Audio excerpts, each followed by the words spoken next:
कहते हैं कि कोर्ट कचहरी के चक्कर में पड़ने वाला जीते जी मर जाता है।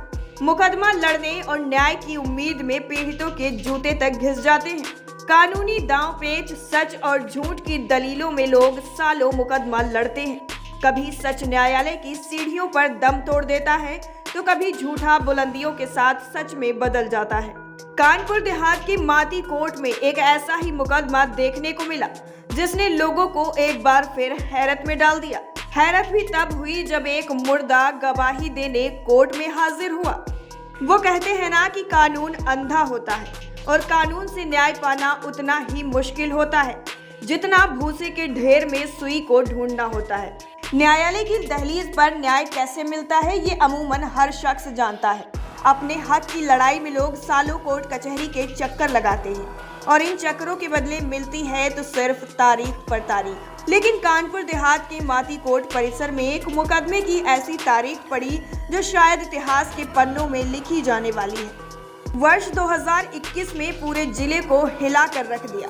कानपुर देहात के कोर्ट में चल रहे मुकदमे में तारीख के समय न्यायालय की जानकारी में मर चुके वादी ने न्यायाधीश के सामने पहुंचकर अपने जिंदा होने की गवाही दी, जिसके बाद न्यायालय में बैठे और मौजूद सभी लोग हैरत में पड़ गए। कागजों की लिखा पढ़ी में जो शख्स मर चुका था वो भला अपने मुकदमे में गवाही देने कैसे आ सकता है। लेकिन कानपुर देहात के नगर पंचायत अध्यक्ष रसूलाबाद के लेटर पैड पर मुकदमावादी रईस अहमद बहुत पहले मर चुके थे, जिसका प्रमाण न्यायालय के समक्ष दाखिल किया जा चुका था। लेकिन मर चुके रईस अहमद ने अपने जिंदा होने का कोर्ट में दावा भी किया और चल रहे अपने मुकदमे में बतौर गवाह गवाही भी दी। अब आपको बताते हैं कि आखिर कैसे मर चुका वादी न्यायाधीश के सामने जिंदा हो गया। दरअसल वर्ष 2018 में कानपुर देहात के रसूलाबाद क्षेत्र के नेहरू नगर के रहने वाले रईस अहमद की बेटी को रसूलाबाद के रहने वाले शाहरुख नाम के शख्स ने बहला फुसला कर अपने वश में कर लिया था और जिसके बाद वो उस नाबालिग लड़की को लेकर कानपुर देहात से गायब हो गया।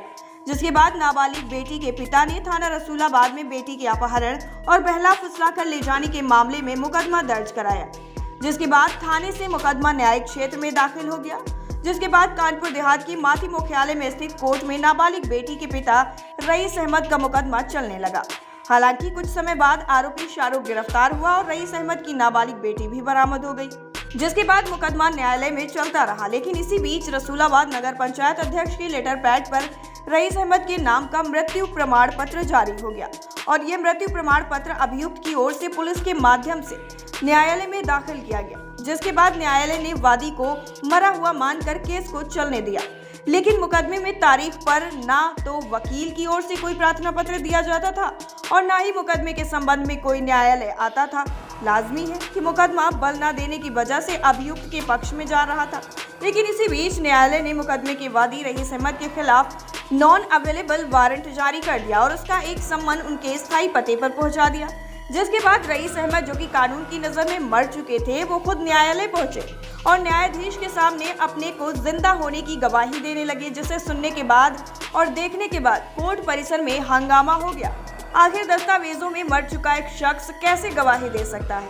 लेकिन ये कहानी नहीं, हकीकत है और ऐसा ही हुआ है कि मर चुके वादी रईस अहमद चीख चीख कर अपने जिंदा होने की बात न्यायाधीश के सामने कहते रहे और न्यायालय में दाखिल हुए मृत्यु प्रमाण पत्र को चैलेंज कर दिया। जिसके बाद न्यायालय ने फर्जी मृत्यु प्रमाण पत्र बनाए जाने के संबंध में नगर पंचायत अध्यक्ष रसूलाबाद राजरानी और थाना रसूलाबाद के प्रभारी को सम्मन जारी कर तलब कर लिया और उनसे ये कहा गया कि वो इस बात का स्पष्टीकरण करे कि आखिर जो शख्स जिंदा है उसका मृत्यु प्रमाण पत्र न्यायालय में कैसे दाखिल हो गया।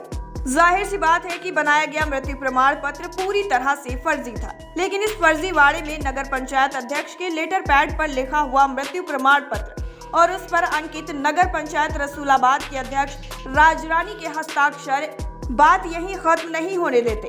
ये मृत्यु प्रमाण पत्र न्यायालय में पुलिस के माध्यम से भी दाखिल किया गया, तो इसमें पुलिस की भूमिका भी संदिग्ध नजर आ रही है। आखिर कैसे बिना किसी जांच पड़ताल के किसी का मृत्यु प्रमाण पत्र बना दिया जाता है और न्यायालय में दाखिल करने वाली पुलिस भी इसकी कोई जांच नहीं करती। न्यायपालिका में न्याय की लड़ाई को कई बार देखा गया है, लेकिन सच और झूठ के दांवपेच में कई बार सही को गलत और गलत को सही होते हुए भी सुना गया है और देखा भी गया है। लेकिन कानपुर देहात के इस मुकदमे में सरकारी तंत्र की कार्यशैली पर भी गंभीर सवाल खड़े कर दिए हैं। बतौर नगर पंचायत अध्यक्ष के प्रतिनिधि की बात माने तो उनका साफ तौर से कहना है कि ये प्रमाण पत्र पूरी तरीके से फर्जी है और इस पर अंकित हस्ताक्षर भी नगर पंचायत अध्यक्ष के नहीं है। लेकिन वहीं जब हमने कानपुर देहात पुलिस के आला अधिकारियों से इस बाबत बात की तो उन्होंने साफ तौर से ये कहकर अपना पल्ला झाड़ लिया कि ये मामला न्यायालय में चल रहा है और न्यायालय ही इसमें अपनी कार्रवाई करेगा, हमारा इसमें कोई भी हस्तक्षेप नहीं बनता है। अब देखने वाली बात यह है कि न्यायालय के साथ की गई इतनी बड़ी धोखाधड़ी में न्यायालय आरोपियों के खिलाफ क्या कदम उठाता है। का नाम शौकत अली, हमारे बाप का नाम शौकत अली है और हमारी बिटिया 2018 में चली गई थी। उसके खिलाफ ये हमें मानहानि का मुकदमा और जो हमें मृत घोषित करा गया उसके मानहानि का मुकदमा ठोकेंगे। मीडिया के माध्यम से इस प्रकरण की जानकारी हुई है कि अध्यक्ष की तरफ से डेथ सर्टिफिकेट जारी हुआ है जो कि जीवित हैं। हम आपको बताना चाहते हैं कि ये जो लेटर जारी हुआ है ये सरासर फर्जी है। ना ही उसमें अध्यक्ष के असली साइन है, ना ही उस लेटर में पत्रांक संख्या है। कोई भी लेटर अध्यक्ष का जारी होता है ऑफिशियल तो वो पत्रांक संख्या से जारी होता है, लिहाजा वो पूरी तरीके से लेटर वो फर्जी है। ना असली साइन है, ना अध्यक्ष की हैंड राइटिंग है। तो ये न्यायालय में कैसे सम्मिलित? अब ये पुलिस का काम है, उन्होंने कैसे सम्मिलित किया, क्या किया, ये हमको जानकारी नहीं है।